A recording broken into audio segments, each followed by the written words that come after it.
Schaefer, and I'll let my co-host introduce himself. I'm Ford Griffith, the assistant sports editor. All right, so a lot has happened since we saw you guys last. One of the biggest things is Iowa State had another football game. This time it was their first home game back at Jack Trice, and we played South Dakota, and we won 55-7 on Saturday. This was a very big game. Not only was it to a sold-out stadium, but it was the first home game, and I could say we've never played better, to be honest. It was crazy to just see the way that they started the game hot, and then obviously South Dakota scored, but then, 48 unanswered points, whatever. That's just kind of unheard of, I feel like, especially for an Iowa State team. I feel like Iowa State teams in the past kind of start slow, don't blow teams out like this. So to see a team do that and have their starting quarterback only play one drive in the second half, that's just crazy to me. So, considering Iowa State was only like 16.5-point favorites and they won by 48, that's crazy. Yeah, it was, I don't want to say perfect because I don't want to jinx ourselves, but it was one of probably the most entertaining games that I've watched, but it also became where we were just doing so good that I was almost bored, if that makes sense. Yeah, I feel like in the second half, I know that I went up to grab a coffee in the fourth quarter because it was just getting to be a long day. It was like Cyclones kept on scoring touchdowns, and I was like, we just got to run the clock out at this point. I'm sick of it at this point. But it was really cool because in the second quarter we saw a lot of our second string. So that was really fun to watch. But I think we should start talking about our biggest leader on the field, which is our redshirt junior quarterback, Rocco Beck. He had a near-perfect game. He threw for 278 yards, had 3 touchdowns. He completed his first 14 passes and finished 19 for 20, 95%, which is a new school record. And he marked his 20th straight game where he threw a touchdown pass, which is a program record. Yeah, Rocco, the way that he's been playing has been incredible from spanning back to last year and now this year. He's super special, and it's crazy that Iowa State has gotten so lucky to have Brock Purdy lead into Rocco Becht. There's Hunter Deckers in between and a little bit, but those two essentially back-to-back is just so lucky for a school that hasn't had that much success in the 2000s, 2010s. So, yeah, Becht has been crazy. He broke Seneca Wallace's completion percentage record, and Seneca Wallace was an NFL guy, so that's just, but Rocco's been insane. No, I think it's interesting seeing him from freshman year and just watching him grow. And yes, there has been some lucky instances, and sometimes he can't always perform, but I think this and seeing him bounce back from the K-State game, not only could this just be because it's a home game, but it was really, I feel like we can really see how he's going to play this season. For sure. We talked a lot about the weather last week, how that Ireland rain could have impacted the game, but seeing him perform in these good conditions in Ames, it was very refreshing to see him do that because, if he can do that all year, then the Cyclones are going to be sitting pretty, I think, especially knowing that, one concern, I wouldn't even say concern, but losing Jaden Higgins and Jalen Noel, you're always like, was Rocco Becht actually good, or was he a product of 2 really good receivers? And this is a game where it's like he dominated a lesser opponent, and I think he's going to be pretty good. I agree, especially because you can blame the weather, like we said, but it could have also been first game jitters, you're in a new country. So I think kind of seeing him settle in has been really big. And not only has Rocco Beck broke a record, but so did our kicker Kyle Conrarty. He set a new school record, a field goal kick for 63 yards, and he was the first to do that since 1975 when Air Force kicker Dave Lawson kicked for 62 yards. Yeah. So that was very impressive, very fun to watch. Yeah. Yeah, it was crazy to see that from the press box, knowing that, I don't know if Campbell's ever sent a kicker out to even attempt a field goal that long, So to see him kick it and it actually go in, it's good that an Iowa State player holds the Jack Trice record now and not an Air Force kicker. So that's really cool for Kyle. I think he's been unique where there's some kicks where it should be a little bit easier and he doesn't make them, but seeing him drill this 63-yarder, it's like, okay, he's kind of the real deal. He's also the second longest in Big 12 history, which is really interesting. But I know where you're coming from. Like, it can be a little hit or miss sometimes. So I'm really hoping this kind of builds his confidence a little bit and kind of shows how much he's grown. But for Kyle, this seems very impressive. But also, I feel like as a team, as a whole, this kind of shows that we're not going to keep continuing making mistakes on those fourth downs. We're going to go all in. We're not going to just play for luck. Which I think is something we've desperately needed and desperately lacked a lot of the time. Like, we definitely get a little suffocated and can't really perform as well. So if this keeps going where I think it's going, I feel pretty confident. Yeah, and I think that field goal from Kyle is another just like example of the confidence that Coach Campbell and the whole team has in each other. Sending out a 20-year-old guy to kick a 63-yarder, that's not like a easy thing for his mental, especially for a kicker who, like, half of his game is, like, the mental part of it. This team, it just seems like they're all kind of intertwined and have that trust and confidence in each other. So I think that's something that was shown on that field goal. But I think another thing that we should mention after talking about Rocco's passing is all the different guys that have caught passes and scored and just been involved. Yeah, I think going back to your trust thing too, we saw a lot of trust with our tight ends, which was a very big main component in Saturday's game. We had Benjamin Brommer. He had one of the most impressive games, probably since I've seen in a while, especially after his injury. But in this game, he had 2 touchdowns, one of which was the first of the game, so first in the 25 season at Jack Trice, and he had 47 receiving yards and 7 receptions. He was just kind of all over the place, and it was so good to see. Really good to see. Yeah, I think that he's been a guy who's stepped up because he was like the third receiver last year with Higgins and Knoll, but this year it's him and then whatever receivers feel like being involved that day, and 7 catches, 47 yards, 2 touchdowns.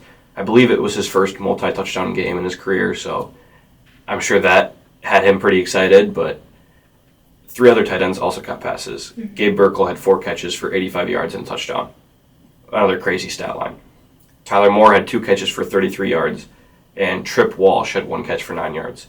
I mean, I don't know how many teams can roll out 4 tight ends and have them all catch passes. So, I mean, the Cyclones are dealing with these tight ends. I know, I feel like we have a very packed roster now, especially because in the earlier seasons we were worried about Jalen and Jaden leaving us, but I don't know, after seeing Brommer and seeing all these other people really step up to the plate when it matters, I'm feeling very confident in our offense. Yeah, for sure. And this game, in the first half when it was the actual like starting offense out there, Abusama and Carson Hansen, they didn't do a ton, but that was also due to Rocco having that historic first half and all those receivers and tight ends and everybody catching passes. So that passing offense is pretty fun to watch. I feel like I wouldn't say more fun than last year since we had Higgins and Knoll, but seeing more guys get involved is unique. Yeah, and I have to say it's nice that we kind of have a variety now, especially because we didn't use Carson and Abu, but we have them in our back pocket because they can perform really well. For sure.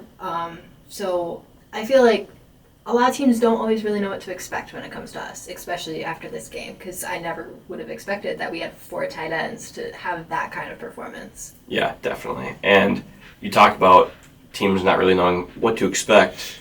The opening play was a 66-yard bomb to Brett Eskildsen. That was something that the offensive coordinator, Taylor Mauser, talked in his presser yesterday, was like, we don't just do that because it's cool. We do it because Rocco is better when we do it.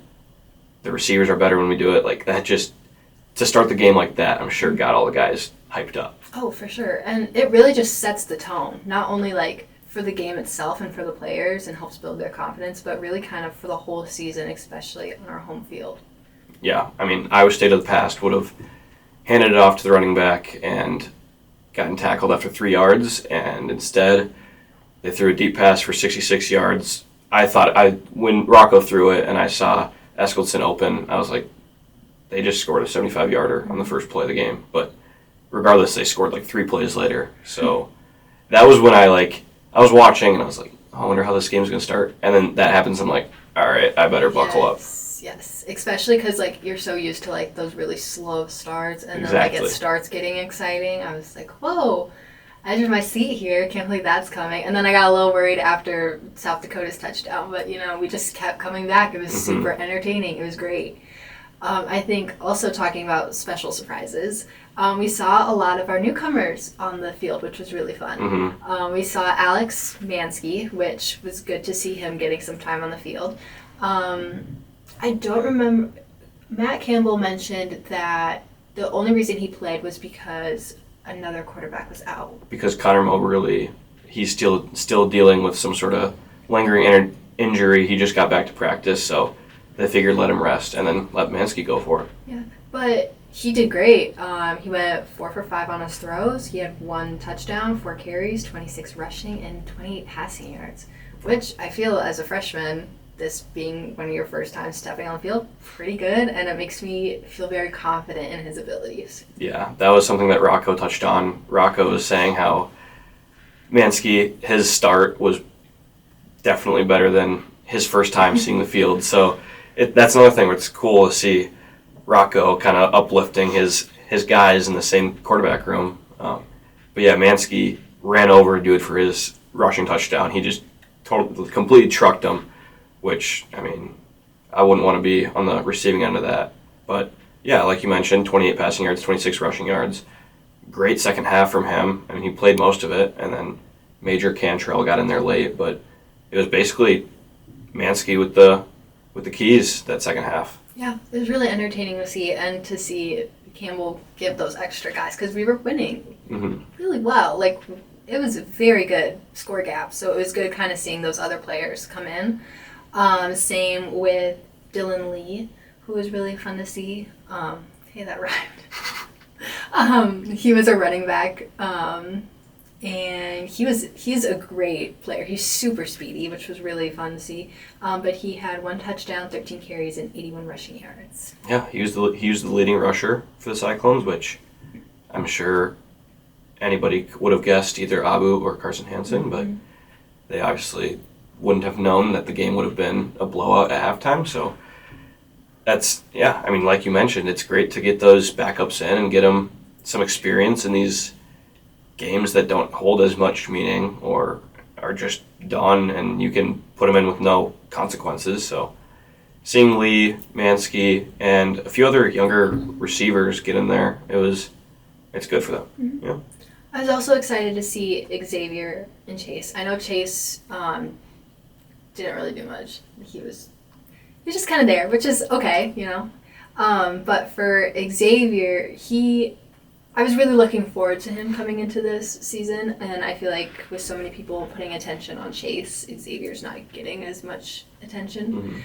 But it was really, I feel like after the K-State game where he didn't do as much just because, but in this game he had 1 touchdown, 11 rushing yards, 1 carry, 3 receptions, and 34 receiving yards. So that was really entertaining to see as well. Yeah, I think that, this is a bit of a deep cut, but he gives me flashes of an old Iowa State receiver named Deshaunte Jones, who's a really good possession guy and was a little shifty, can do those jet sweep rushes. But yeah, 3 catches, 34 yards, like you mentioned.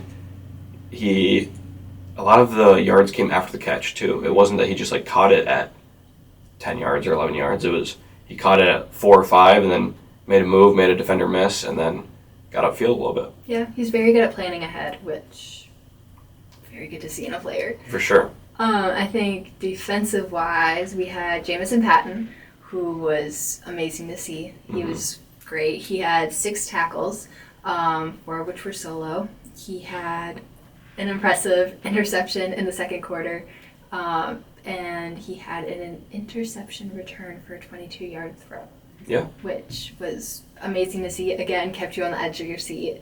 When you thought the game couldn't get any better, it did. Yeah. I think that interception came at a, I guess, perfect time for the Cyclones, because the Cyclones went down and scored first possession. South Dakota came back. They kind of put together a really nice drive, and they scored on their first possession. Iowa State scored again. South Dakota was then driving. It looked like they were going to match their first drive also and score again, but deep in the red zone, Jameson Patton got his hands on a ball and intercepted it, and then South Dakota didn't put together any drives that looked promising the rest of the game. So, yeah, I mean, that's a big play that came at a big time. So, good to see him stepping up. He's also, I mean, if I was an offensive player and I saw Jameson Patton coming downhill to hit me, I would probably turn the other way and run, because he hits people hard. And, I mean, that's what you want out of a safety. Yeah. In the press conference, he just said, my goal is just to get Rocco the ball back. Like, I'm just trying to get it back to the offense. And I'm like, that's a great mindset to have. I feel like that's a very reasonable tactic. So that was really interesting to see. And then same with Marcus Neal Jr., who we talked about last time. But again, he's just great at what he does. And he had 5 tackles this game. Yeah, it's interesting to look at the top of the defense, tackles-wise, for this game. Jameson Patton, safety. He led the team. Marcus Neal, also a safety, or like a nickelback, whatever you want to call him. 5 tackles, second on the team. And then 3 guys had 4 tackles, one of them being Jontez Williams, who was a corner.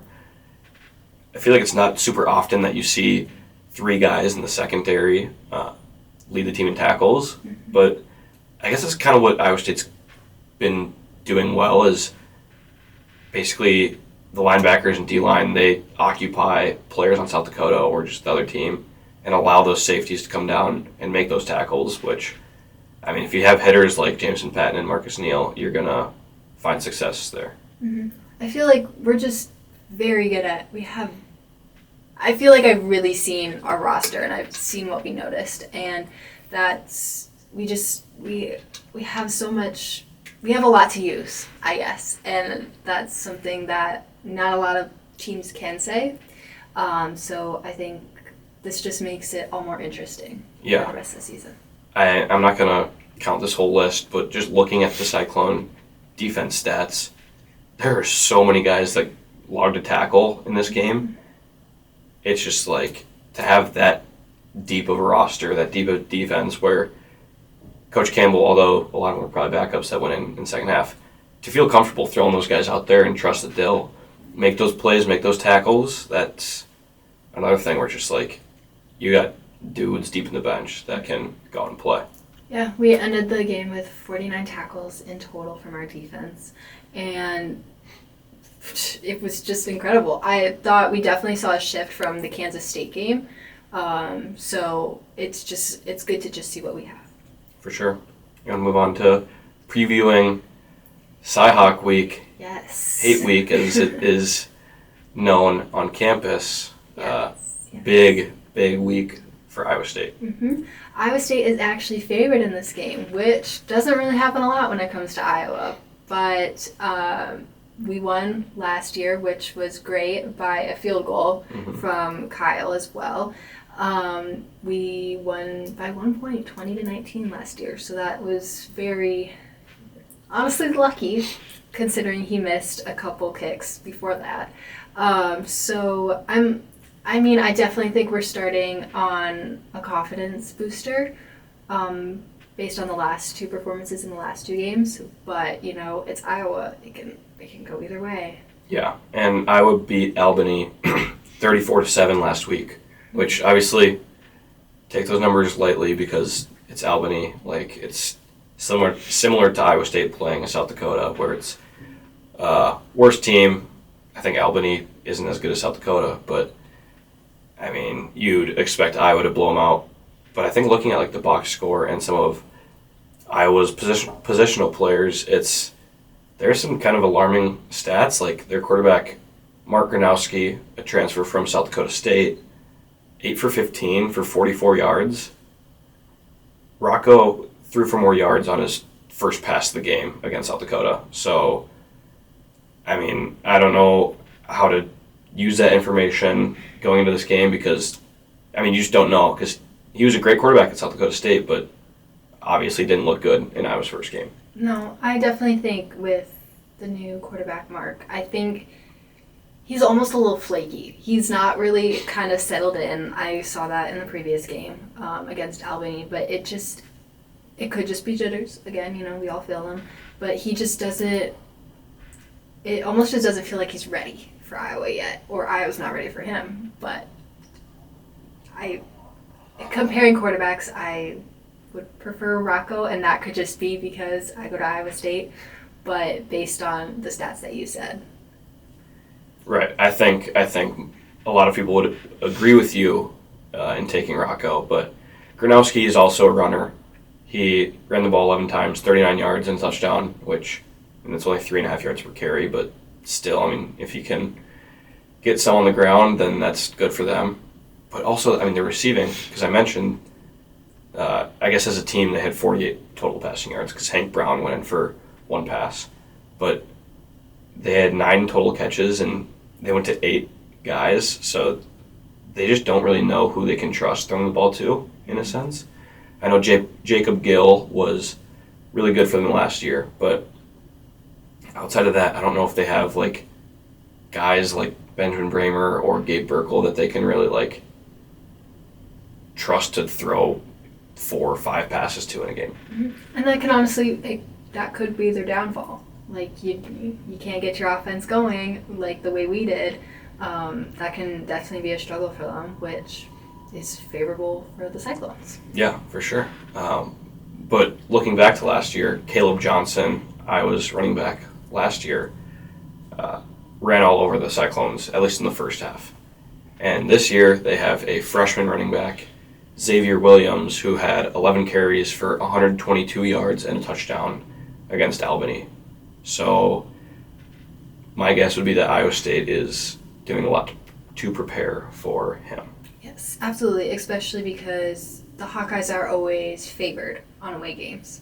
So they not only have to protect their own home field, but a lot of, like you said, a lot of preparation is going into this. Yeah, I think it's pretty crazy that Iowa State has not won this game at home since 2011. Mm-hmm. That's not a stat that I would like to see. That's not a stat that I'm sure Coach Campbell would like to see, but I'm sure that he knows it, mm-hmm. and a lot of the fans know it. So, and this is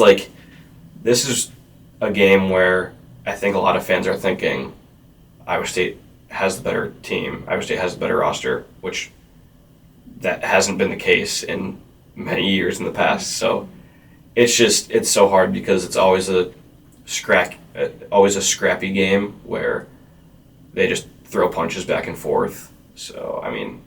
Yeah, it's always very intense. Like, mm-hmm. not only just for the fans, but on the field, there's always something major that happens. The Hawkeyes lead the series 47-24. But like you said, with that 2011 stat, I mean, it's not pretty to look at for the Cyclones, but also I feel like it just adds fuel to the fire. They're gonna want to fight for something. They want to work towards something.